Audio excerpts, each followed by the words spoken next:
Cristiane, tudo bem? Olá, tudo bem, professor? Graças a Bem, Deus, tudo ai, tranquilo, tudo chegamos bem. certinho aqui, 18 horas em ponto. Pontualidade suíça. É, bom, muito obrigado, viu, professor Nada. Humberto, por aceitar o nosso convite para falar desse tema, mediação e arbitragem na administração pública.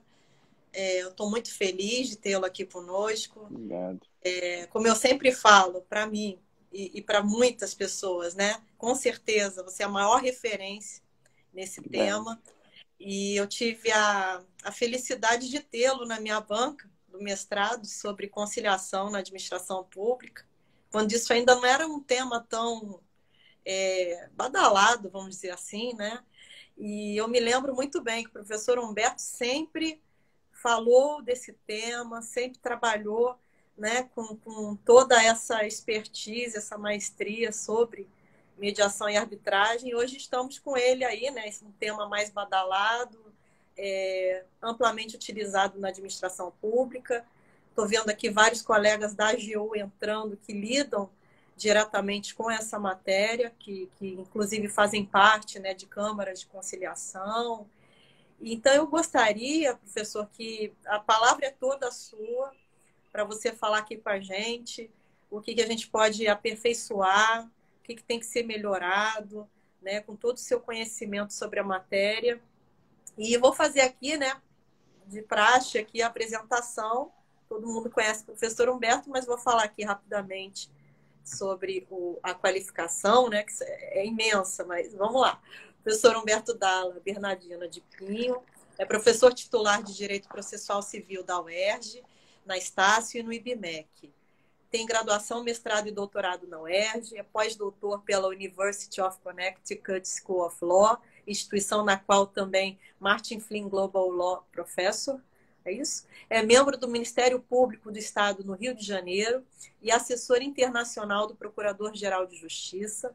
É professor emérito e diretor acadêmico da Escola do Ministério Público do Rio de Janeiro. É diretor cultural e acadêmico da Associação do Ministério Público do Estado do Rio de Janeiro. É editor da revista eletrônica de Direito Processual, REDP, e coordenador do grupo de pesquisa Observatório da Mediação. Então, a palavra aqui é toda sua, professor. Muito obrigada. Obrigado, Cristiane, obrigado pelo convite. Cumprimentar os colegas e amigos que estão aqui com a gente nesse espaço, né? Eu vejo vários colegas aqui que também têm se dedicado ao estudo da mediação e da arbitragem na administração pública, né? Fazer uma saudação especial aí ao Dr. Roberto Rodrigues, né? Que foi também oriundo lá do nosso PPGD, mestre, aliás, é graduado, mestre e doutor lá pela nossa UERJ, né? E que nós também tivemos a oportunidade de organizar aí algumas coisas em conjunto para tratar do tema. Cristiane, eu acho que assim é um tema que já vem sendo trabalhado há bastante tempo, né? E que foi ocupando o espaço que foi consolidando o seu espaço no ordenamento jurídico à custa de muita luta, né? Não foi um ingresso fácil, né? Eu me lembro que quando os autores começavam a tratar do tema lá atrás, né? Aqui no Rio de Janeiro, o professor Caio Tácito foi um dos primeiros que começou a levantar essa bandeira. Lá na UERJ, o pessoal de direito público já começou há uns 15 anos atrás, mais ou menos, com essa ideia de relativização da ideia do interesse público, né? A gente tem lá livros organizados pelo Gustavo Penenboim, pelo Daniel Sarmento, que são também colegas lá da UERJ, que já começaram a abrir caminho para tratar do tema. E eu me lembro que certa vez eu estava numa banca de doutorado na Federal de Santa Catarina, uma doutoranda chamada Luciane Moessa de Souza, que acabou sendo aprovada com distinção e louvor e acabou depois publicando, né, o trabalho dela, acabou até fracionando, era um trabalho tão extenso que ela acabou fazendo duas publicações a partir da tese dela de doutorado, né? E eu me lembro que nessa época, e aí já se vão aí uns 10 anos ou mais, a gente tinha que fazer quase que uma ginástica, né? Um esforço hermenêutico para convencer as pessoas da possibilidade, da legalidade, da legitimidade da utilização de soluções ditas alternativas, né, especificamente a mediação e a arbitragem envolvendo a administração pública. E, sem dúvida nenhuma, o grande marco, né, o grande ponto que marcou aí essa virada foi 2015, com a edição, né, no mesmo ano, do Código de Processo Civil, e aí a gente vai encontrar lá especificamente o artigo 174 do CPC, e da Lei de Mediação, né, a 13.140, especificamente lá nos artigos 32 a 40. Né? E, paralelamente, a mesma comissão que foi responsável pela edição da Lei de Mediação também foi responsável pela atualização da Lei da Arbitragem. Então, a gente também teve, em 2015, né, a Lei 13.129, que fez alterações pontuais na legislação da arbitragem. Né? E aí é comum, às vezes, a gente dando aula sobre essa matéria na graduação, às vezes a garotada pergunta assim, então a arbitragem envolvendo a fazenda pública, ela só foi normatizada em 2015. Né? Bom, na verdade não, a gente já tinha leis anteriores, né? Mas é que era uma legislação muito difusa, muito espalhada pelo ordenamento jurídico. Né? Em 2015, nós tivemos talvez uma sistematização, né? Nós tivemos aí uma organização mais clara aí dessas ideias. Mas, ainda assim, algumas questões continuaram polêmicas, né? Tanto que nós vimos aí ao longo de 2017, 2018, 2019, os estados começaram a editar os seus decretos regulamentando no âmbito de cada um desses estados a legislação. E aí a gente encontra algumas questões sendo tratadas de maneira mais refinada, mais sofisticada, como a necessidade ou não do emprego do precatório, mesmo quando se tratar de uma sentença arbitral, né, que é uma questão que ficou aí bastante controvertida, a necessidade dessa arbitragem ter por base a legislação brasileira, né, que não está especificamente prevista na 13.129, mas vem prevista em alguns decretos estaduais, sobretudo o decreto aqui do Rio de Janeiro vai tratar aí desse ponto, né? E uma das questões que hoje ainda continua sendo objeto de largo dissenso doutrinário, até recentemente o ministro Luiz Felipe Salomão publicou um artigo sobre o tema no jornal, em coautoria com o professor Rodrigo Fux, que também é nosso doutorando lá na UERJ, sobre essa sensível questão da submissão ou não dos árbitros aos precedentes judiciais. Né?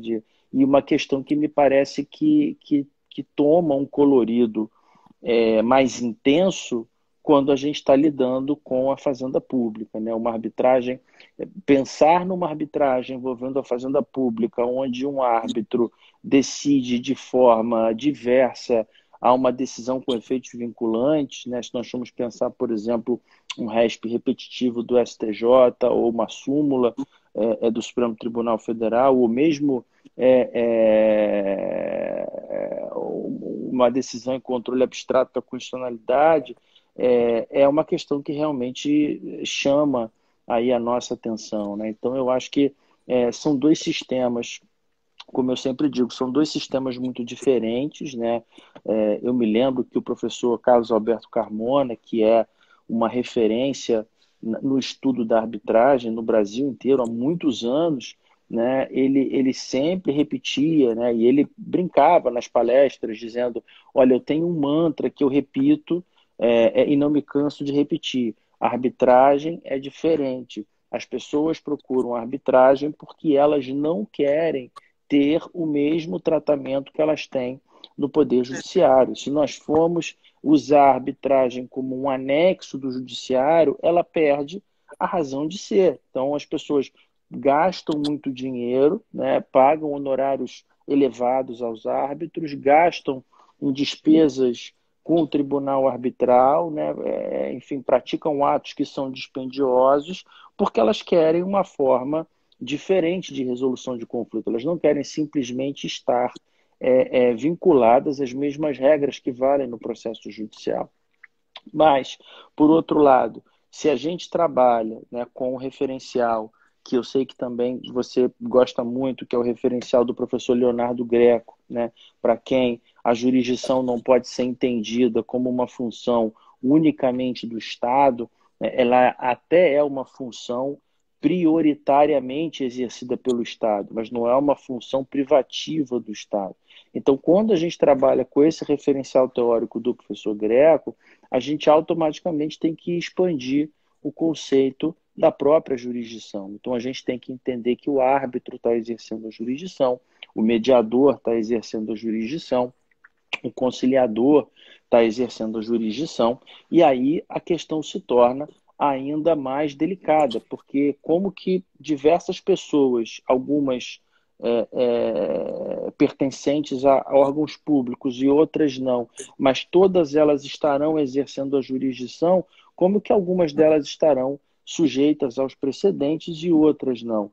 Né? Como que algumas delas estarão sujeitas à observância das garantias fundamentais do processo e outras não? Qual a legitimidade que a arbitragem terá se o árbitro não observar as garantias? Né? Eu ontem estava lendo uma decisão que foi muito, muito comentada nos grupos de arbitragem, uma decisão do TJ de São Paulo que anulou uma arbitragem feita, se não me engano, no âmbito da CCBC, da Câmara de Comércio Brasil-Canadá, porque o árbitro havia falhado, né, na visão dos desembargadores, ele falhou no dever de revelação, que é, a meu ver, um dos pontos mais interessantes da mediação e da arbitragem. Né?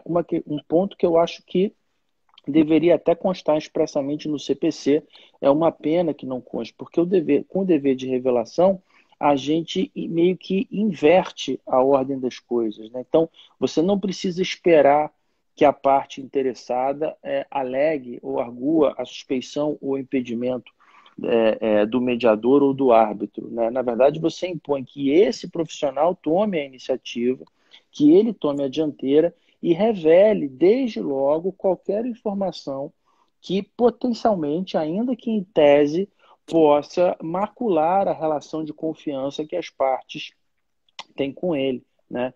E aí, nesse caso específico, era uma hipótese em que o árbitro não teria revelado uma determinada questão, isso foi levado ao âmbito da Câmara, a Câmara entendeu que não houve falha do árbitro, a parte interessada ajuizou uma ação anulatória de arbitragem, perdeu em primeira instância, o juiz entendeu que não houve falha do árbitro, a parte interessada apela da decisão e, em segunda instância, consegue, então, o julgamento favorável. E um dos argumentos utilizados pelos desembargadores do TJSP foi que o dever de revelação está diretamente relacionado à imparcialidade do árbitro, que, por sua vez, é um dos princípios explicitamente consagrados no 21, parágrafo 2º, lá da Lei da Arbitragem, que, portanto, a não observância desse princípio traria como consequência automática a anulação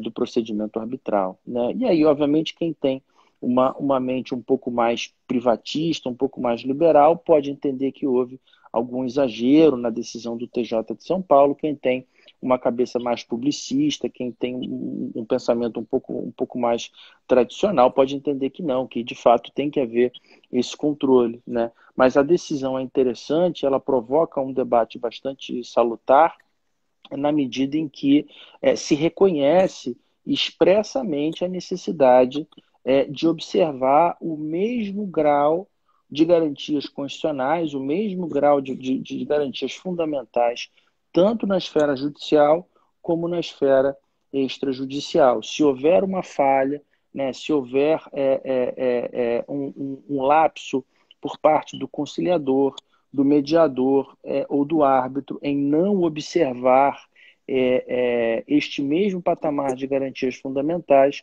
e isso poderá vir a ser objeto de controle judicial a posteriori, né? Então, esse sistema, né, a consolidação, a calcificação desse sistema multiportas, ele é muito importante, porque se de um lado nós estamos dizendo que o judiciário não é nem a primeira e nem a única ferramenta de resolução adequada de conflitos, a gente, por outro lado, precisa garantir que em situações excepcionais qualquer um possa acessar o poder judiciário, mesmo que já tenha feito uso ou de uma conciliação, ou de uma mediação, ou de uma arbitragem, né? Então, esse me parece ser, Cristiano, o ponto de equilíbrio, né, para a gente consolidar esse sistema multiportas, desonerar o poder judiciário, né, aliviar essa carga do poder judiciário,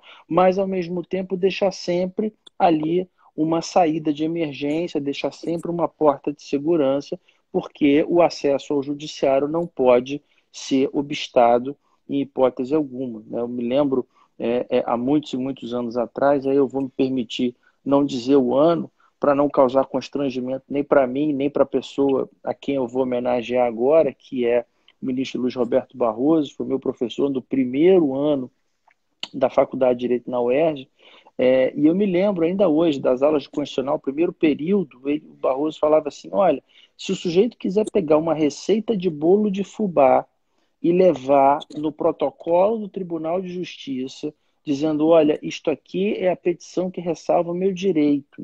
Não, meu senhor, isso é uma receita de bolo de fubá. Não interessa, eu quero protocolar uma receita de bolo de fubá. Esse sujeito não pode ser impedido de fazer isso.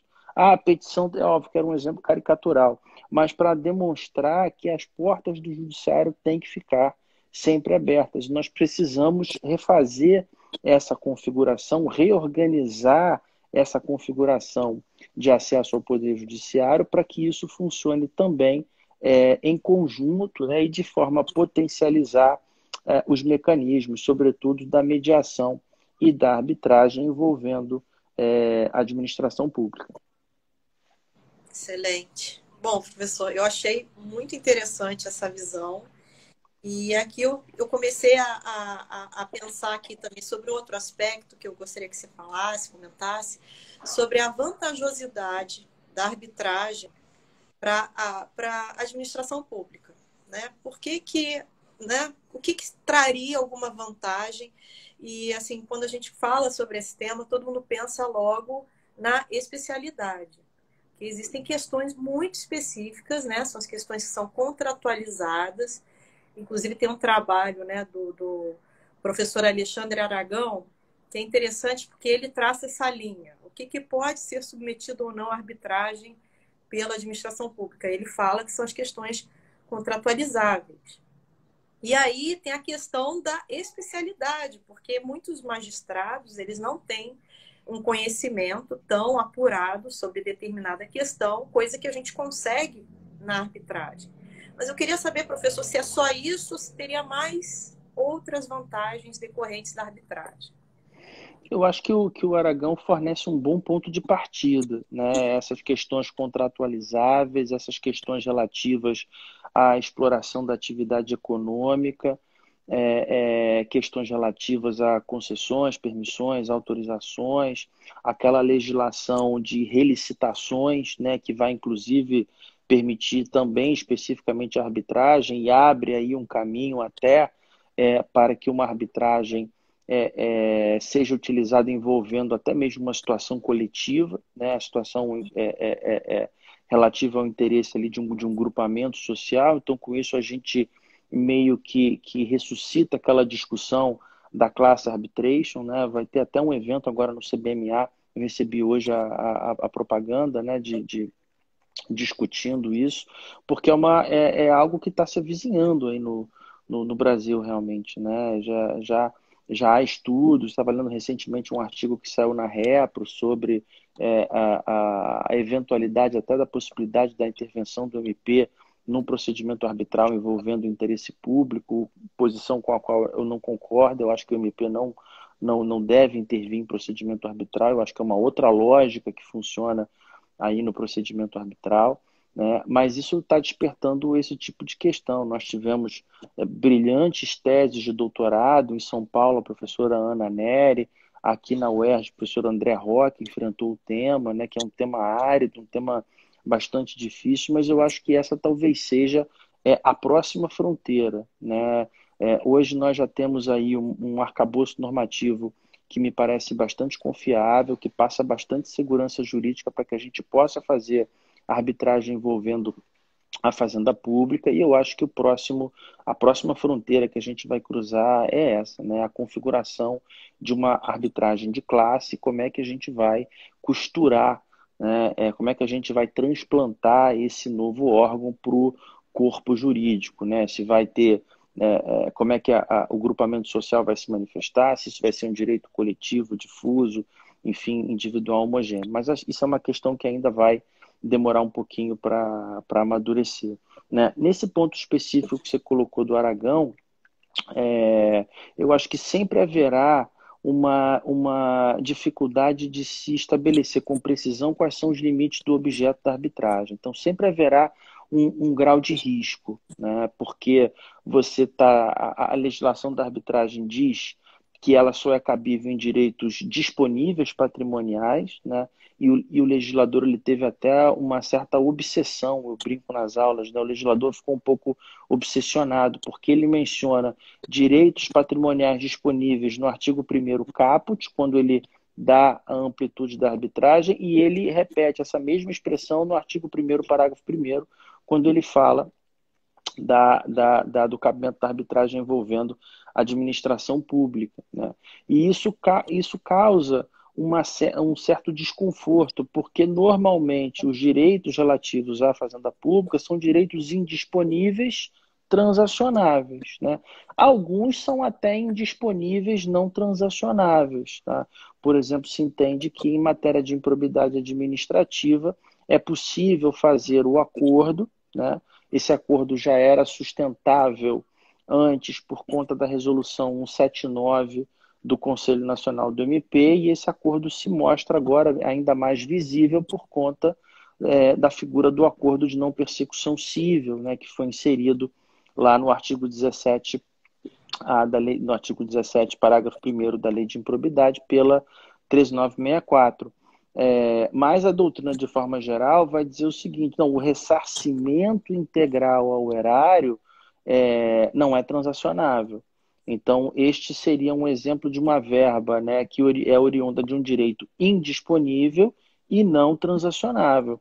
As demais sanções previstas no artigo 12, a proibição de contratar com o serviço público, a proibição de receber incentivos fiscais, até mesmo para alguns autores a perda de direitos políticos, poderia entrar dentro desse bolo do que seria transacionável. Mas a lei da arbitragem ela nos coloca um empecilho, pelo menos no plano normativo, quando ela não admite arbitragem sobre direito indisponível, transacionável, né? Então, e muitas vezes essa fronteira, né, é uma linha muito tênue que separa o direito disponível do direito indisponível transacionável, né? Nenhum autor se arrisca a apresentar um rol, a estabelecer uma relação clara. Geralmente os autores falam ali meio que em tese, né? E veja que isso de fato é um problema, porque a gente vai consultar a doutrina dizendo, bom, sempre que for um direito coletivo, difuso ou coletivo, é um direito indisponível transacionável. Ora bolas, mas então o direito referente à administração pública é disponível? Né? Você também não tem ali por trás o interesse de uma coletividade, ainda que Sim. indiretamente, né?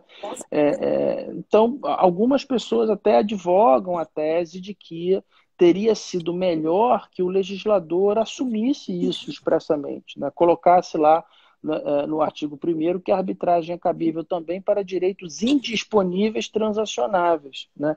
Eu me lembro que algum tempo atrás a gente estava num grupo de pesquisa lá do doutorado da UERJ e um dos alunos, se não me falha a memória, foi o Otávio Fragata, que é um advogado aqui no Rio de Janeiro e é doutor pela UERJ, acho que, salvo engano, foi o Fragata que colocou essa questão.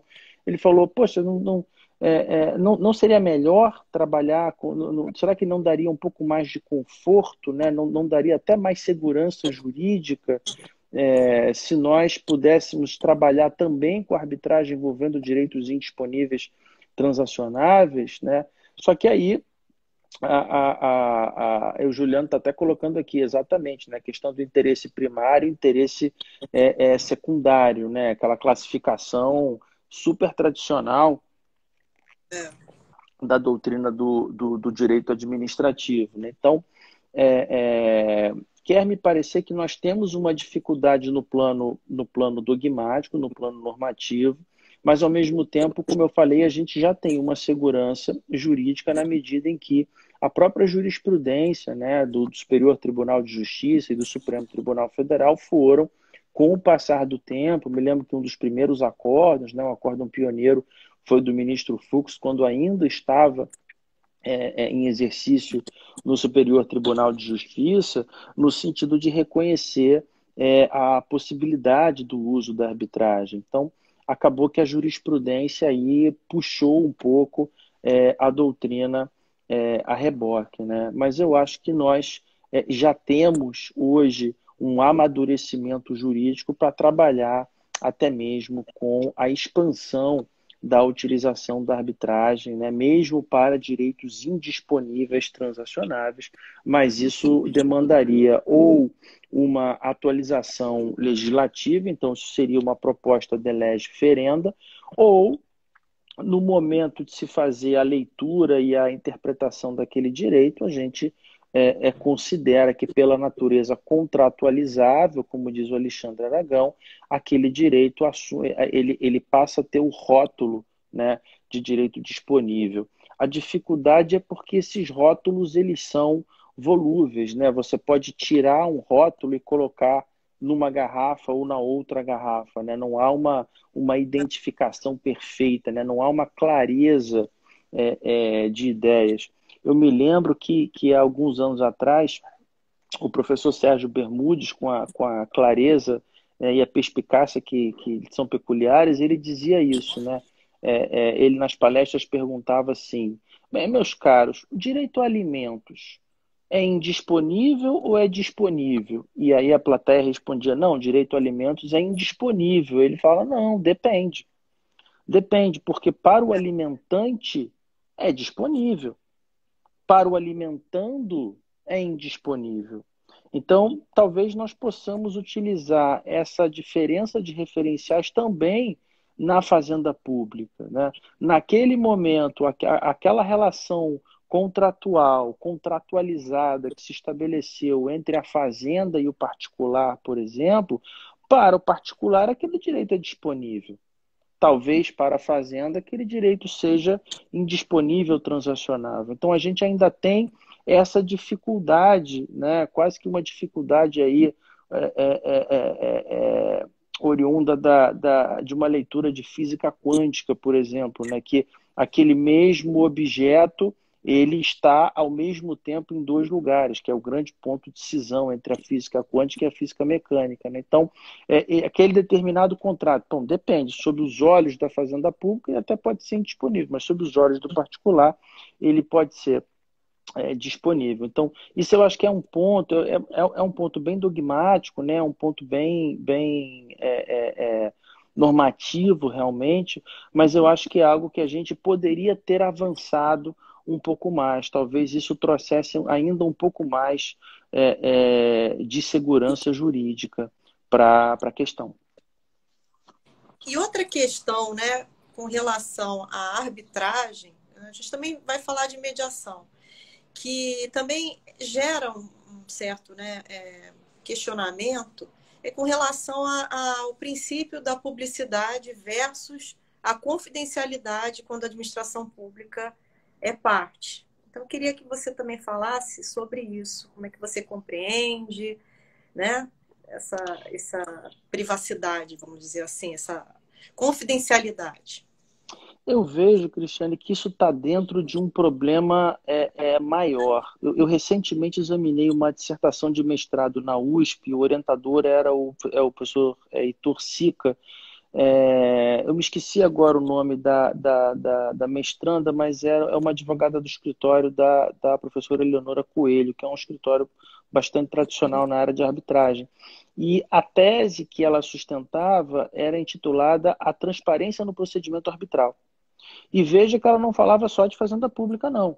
Ela falava do procedimento arbitral como um todo e depois abriu um capítulo específico para a fazenda pública. Então, eu acho que essa questão está dentro desse momento de maior sensibilização com a preservação das garantias constitucionais, essa maior preocupação com as garantias constitucionais, né? E aí ocorrem alguns determinados choques, né, entre as garantias, como elas se manifestam no processo judicial e as garantias, como elas se manifestam nos procedimentos extrajudiciais, né? Isso vai se tornar mais nítido, isso vai se tornar mais complicado quando você está dentro de uma mediação judicial, porque você está dentro de um processo, né, e você abre uma fase confidencial dentro de um processo que é público, né, que é uma situação bastante delicada, né? Eu tenho um artigo que eu escrevi com Pedro Queiroz, que é um doutorando nosso, já é doutor lá pela UES, onde a gente aponta, a gente enumera esses pontos de tensão entre as garantias do processo e as garantias da mediação. Mas eu acho que especificamente, voltando para o assunto da arbitragem, a transparência, ou melhor dizendo, uma releitura da confidencialidade, um redimensionamento da confidencialidade é algo que me parece que está na ordem do dia. Eu vejo uma tendência nesse sentido de se relativizar essa confidencialidade nos procedimentos arbitrais, né? E quando envolve a fazenda pública, com muito mais razão ainda, né? Porque aqueles atos eles poderão passar no futuro por uma instância de controle, né? No âmbito federal, a gente tem a Controladoria Geral da União, a gente tem o próprio Tribunal de Contas da União, eventualmente pode haver a látere uma ação civil pública ajuizada pelo MP Federal ou pela própria Advocacia Geral da União. Então, aquele tema precisa estar minimamente documentado, minimamente acessível, até mesmo para que as instâncias de controle possam funcionar. Então, eu vejo que há uma tendência nesse sentido de se redimensionar, de se compartimentalizar esse princípio da confidencialidade, né? E se dar mais atenção, se dar mais ênfase ao princípio da publicidade. De uma forma geral, nas arbitragens, tá?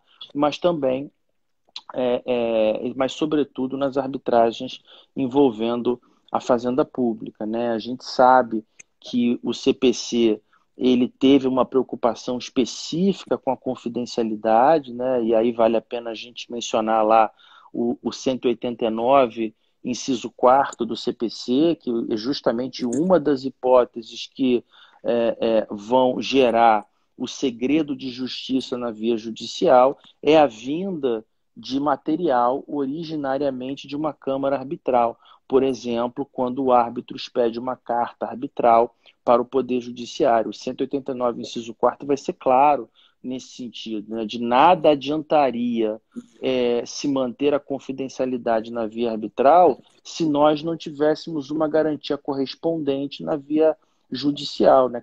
Aquele procedimento arbitral ficou confidencial durante um ano, e aí uma das partes vai a juízo, é necessário requerer uma providência judicial e pronto, você coloca no sistema, coloca no PJE, sem nenhum tipo de marcação de segredo de justiça ou confidencialidade, e aí aquele trabalho é exposto. Mas, de fato, eu acho que nós precisamos buscar um ponto de equilíbrio, né?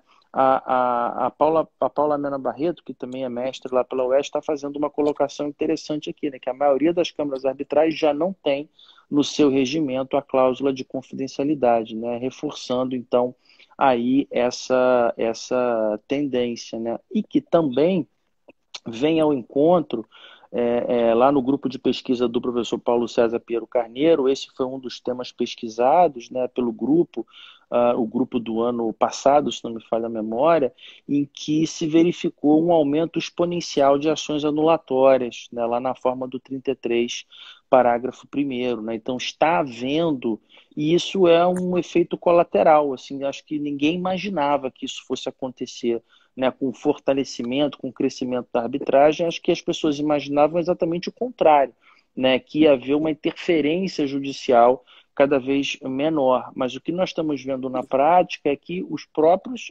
advogados, obviamente cumprindo o dever ético de atender aos interesses dos seus clientes, estão judicializando mesmo depois de obterem uma decisão arbitral. Então, isso acaba contribuindo também, ao meu ver, para a gente relativizar um pouco essa questão da confidencialidade. Perfeito. Bom, professor, gostei muito dessa abordagem sobre o controle externo. Eu nunca pensei sobre essa perspectiva e realmente a gente tem que ter essa transparência, né, em especial, porque eles fazem esse controle, né? É interessante. E agora vamos voltar um pouco para mediação mais, né? Lá para a conciliaçãozinha lá do colega que está lá litigando, por exemplo, como eu fiz anos pelo INSS, fazendo acordo com particulares. Vamos voltar nessa questão. A gente sabe que quem é da administração pública não tem a mesma liberdade para fazer acordos, tem uma margem para fazer acordos, mas não é igual a um particular, que inclusive poderia até reconhecer o pedido, por exemplo, né? Eu já vi casos em que a gente tem autorização, os colegas que estão aí assistindo podem até fazer comentários, eu não sei como é que está hoje, mas na época que eu fazia acordos, a gente tinha, por exemplo, que pedir um deságio, que fosse de 90% ou simbólico, de não incidir, por exemplo, correção monetária. Eu queria, e eu sempre tive essa questão na minha cabeça, eu falo, poxa, se a administração pública, né, ela está tutelando o interesse público, ela reconhece um erro administrativo, né? Por que ela vai ganhar um deságio fazendo acordo, né? Porque ela não reconhece logo.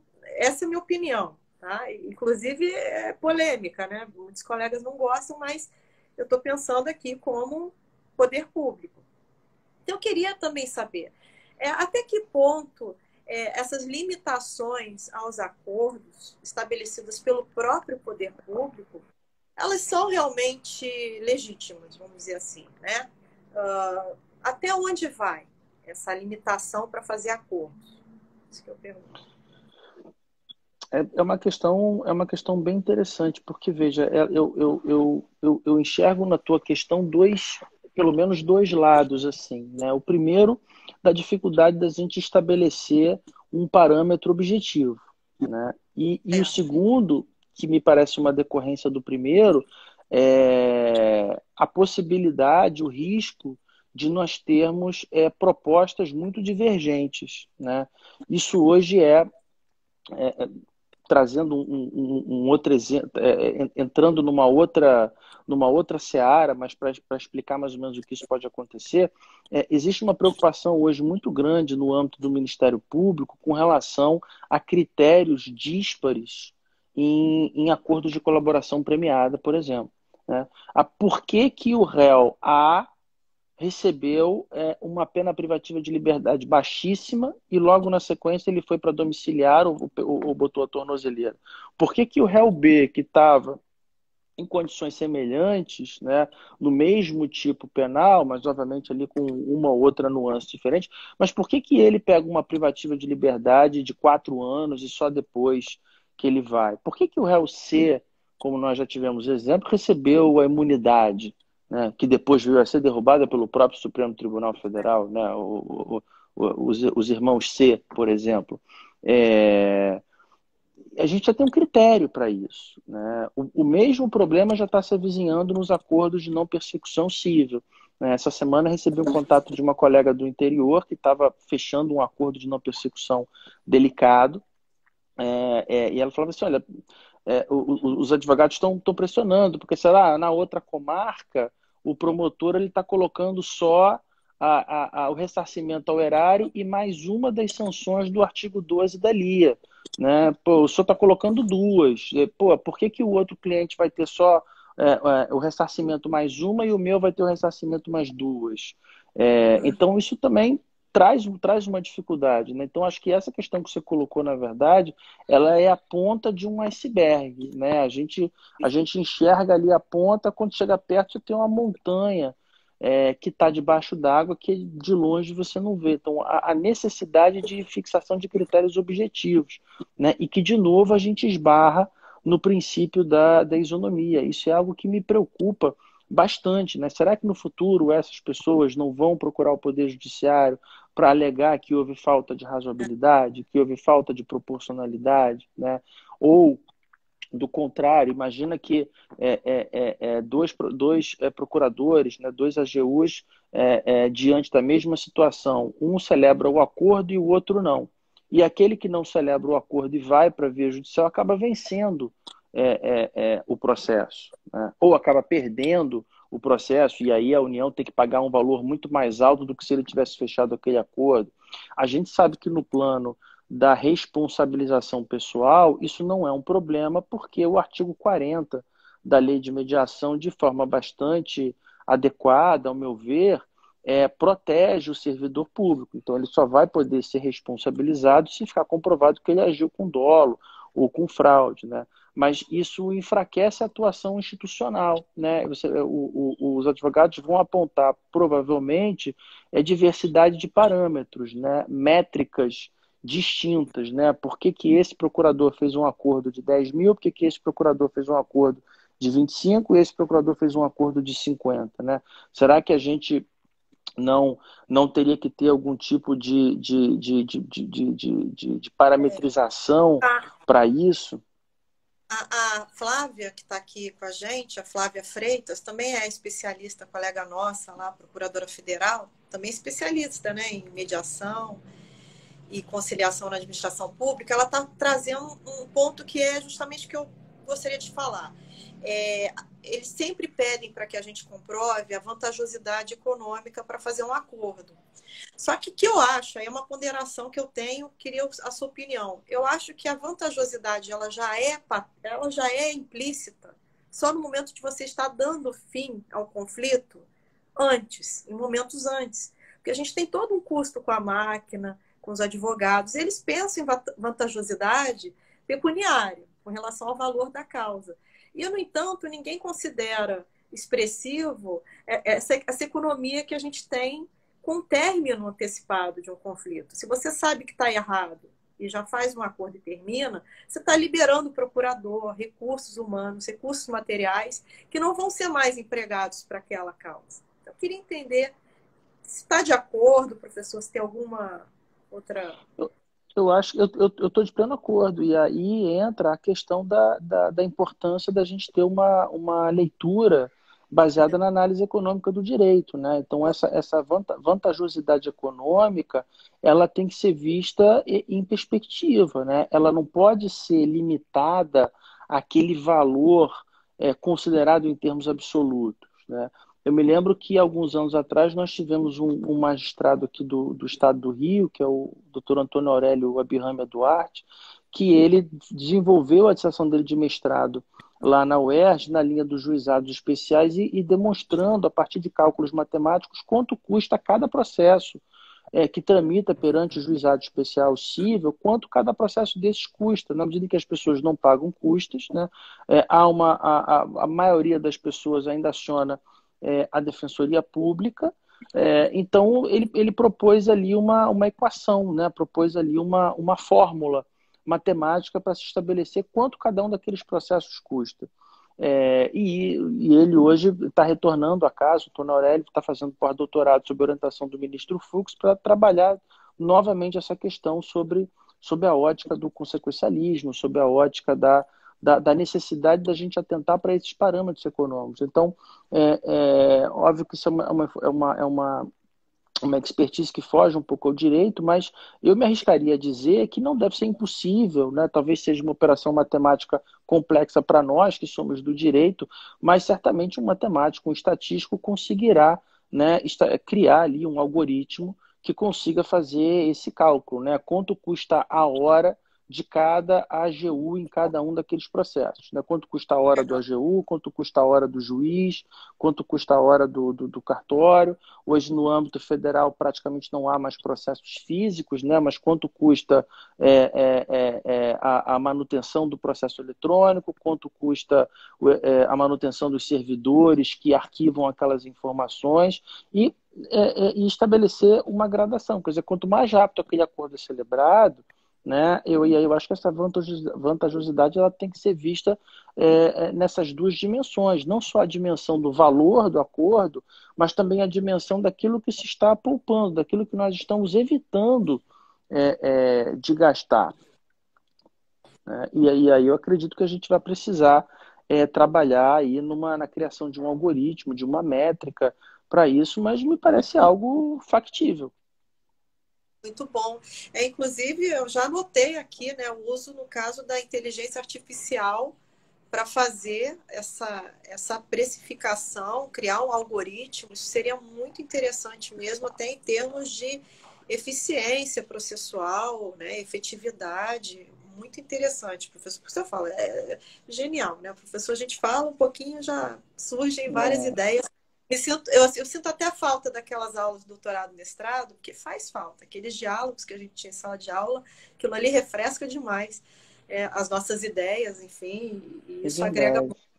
Nossa, faz muita falta mesmo. Vocês podiam criar um grupo aí para os ex-alunos, eu ia ficar muito feliz de participar, porque, olha, vou te falar que faz falta esses debates aqui.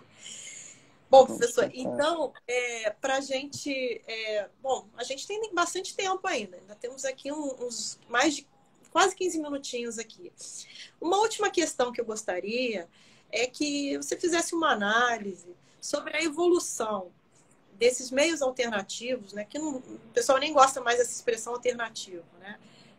Na verdade, dos métodos consensuais na administração pública. Eu queria que você fizesse uma análise da evolução e fizesse aqui algumas ponderações sobre o que poderia ser melhorado, quais pontos ainda não foram bem resolvidos, para os nossos colegas que atuam poderem também terem essas ideias, esses insights.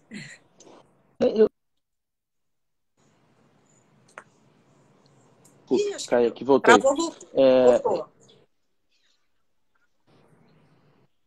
Voltei? Voltou, tá ótimo. Então tá tá. meio travado. Eu acho que nós... Melhorou? Melhorou. Poxa, tava indo tão bem, né? Falei, poxa, essa live não travou nenhuma vez, foi só pensar. Mas é só pensar, né? Não, mas é interessante, porque a gente começou, eu me lembro muito bem, né? Que quando a gente fazia um acordo no início, o pessoal até achava ruim, sabe? E de repente a lógica inverteu. E eu até estava conversando outro dia com um colega, e ele falou que agora é o contrário. Se você não oferece um acordo e teria, enfim, uma possibilidade de fazer acordo, você até, de repente, pode até responder disciplinarmente. Por que você não ofereceu? Não sei se chega a esse ponto também, né, gente? Mas você é questionado por isso. Assim como também quando você interpõe o recurso, que poderia ter deixado de ter interposto. Então, a gente está com uma lógica de efetividade quase que assim, obrigatória. Você tem que filtrar, você tem que deixar de recorrer, você tem que deixar fluir. Né? E mudou muito. E no início era o contrário. Eu fazia acordo, eu me lembro ainda no mestrado da UERJ. Nossa Senhora, o pessoal falou, você é maluca? Você fez um acordo? E ficava uma disputa para saber quem que economizava mais. Aí ficava eu economizei, eu fiz 50%, eu fiz 70%. E eu olhava muito feio para aquilo, porque eu já estava no mestrado da UERJ, então já estava com as ideias, né, lá do pessoal. Eu falava, gente, espera aí, interesse público não é isso aí, né? Não é querer lesar o particular. Então, É verdade. Mas eu acho que, de uma forma geral, no âmbito federal as coisas estão mais organizadas, né? Eu acho que no âmbito estadual é que a gente ainda tem aí uma diversidade muito grande. E, de fato, você tem razão, Cristiane. Foi um salto, né? Essa mudança de mentalidade, esse salto, ele é muito recente, sabe? Eu diria que ele é de 2014, 2015 Isso. para cá. Quem entra nas instituições hoje, né, encontra um ambiente completamente diferente daquele que se tinha. Né?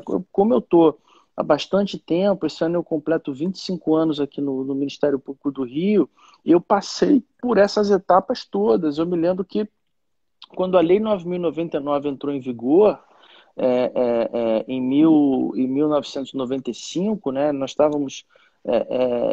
ingressamos logo depois do MP, e nos anos que se seguiram, 96, 97, 98, volta e meia o sujeito ainda era apontado, assim, aquele cara ali faz muita transação penal, aquele cara ali faz muita suspensão do processo, né? Isso era visto com maus olhos, como você falou. No âmbito da tutela coletiva, o promotor que celebrava muitos termos de ajustamento de conduta, né? Depois, quando viu a discussão do cabimento do TAC em ação de improbidade, aí o sujeito era apontado realmente no meio, né? Porque aquele cara faz acordos em ação de improbidade.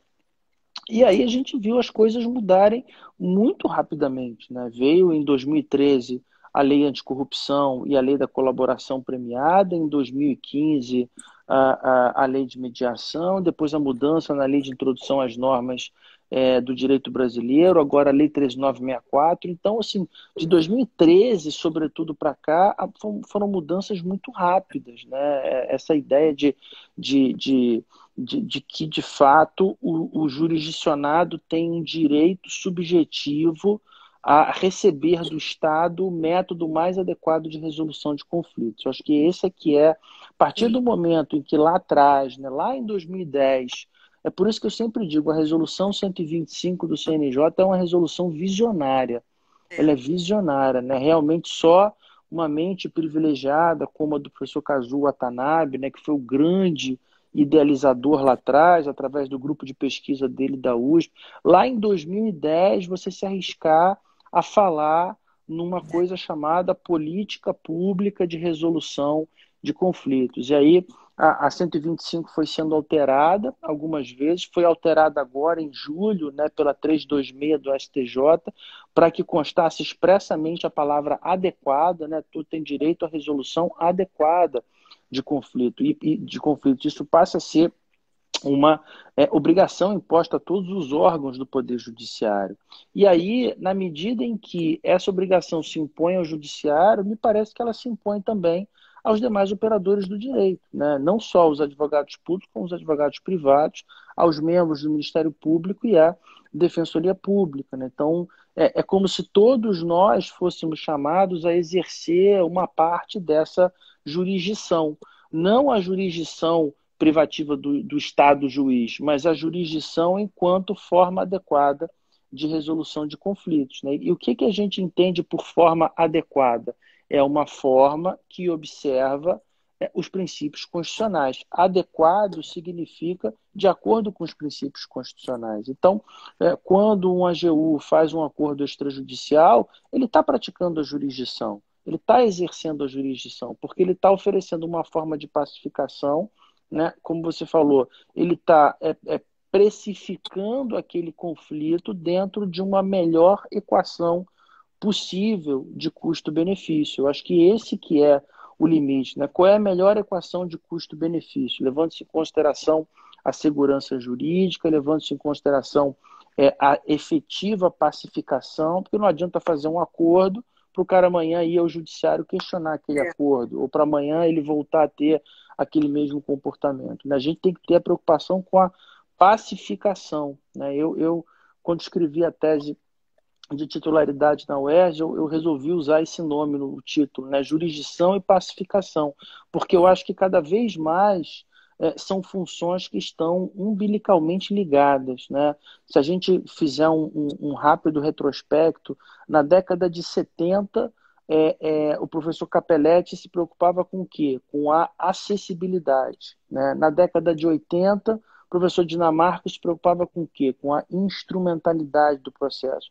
Na década de 90, o professor Bedak, o professor Marinoni se preocupavam com o quê? Com a efetividade do processo. A gente entra no século XXI com a preocupação, a adequação das ferramentas, né? E hoje é com a pacificação, né? A jurisdição ela terá cumprido o seu mistério na medida em que ela tenha a aptidão de pacificar aquele conflito, né? Então, eu vejo que no âmbito da administração pública a evolução foi enorme, tá? E eu vejo que essa evolução ela foi mais rápida no âmbito federal do que no âmbito estadual. Eu acho que no âmbito estadual ainda está muito irregular, alguns estados muito mais avançados do que o outro, né? Mal ou bem no âmbito federal você tem uma uniformização, é mais fácil, né? O corpo se movimenta sempre junto, e isso faz com que os órgãos da administração pública federal estejam aí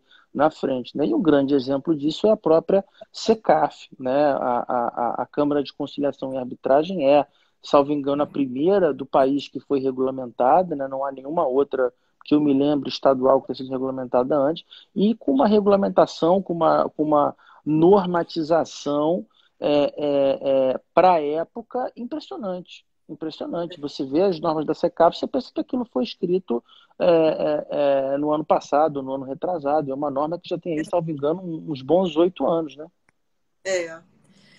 Professor, a gente tem só agora 4 minutinhos que eu vou reservar aqui para a gente se despedir. Para a gente também não ser cortado pelo Instagram. Gostaria de agradecer muito. Porque eu já fui cortada com o Guilherme, né? Foi um livro. Fui cortada ali, ele estava se despedindo pouco. E a gente agradece muito. O pessoal falou muito bem. Foi uma live magna. Isso mesmo. Obrigado. E a gente fica feliz de ter esse registro com a gente aqui na escola da AGU. Foi bastante esclarecedor. Gostaria de agradecer. Mais uma vez, como eu falei, né, a gente sente falta de bons debates assim. Então, a gente se lembra da época que a gente estudava, várias pessoas falaram a mesma coisa aqui.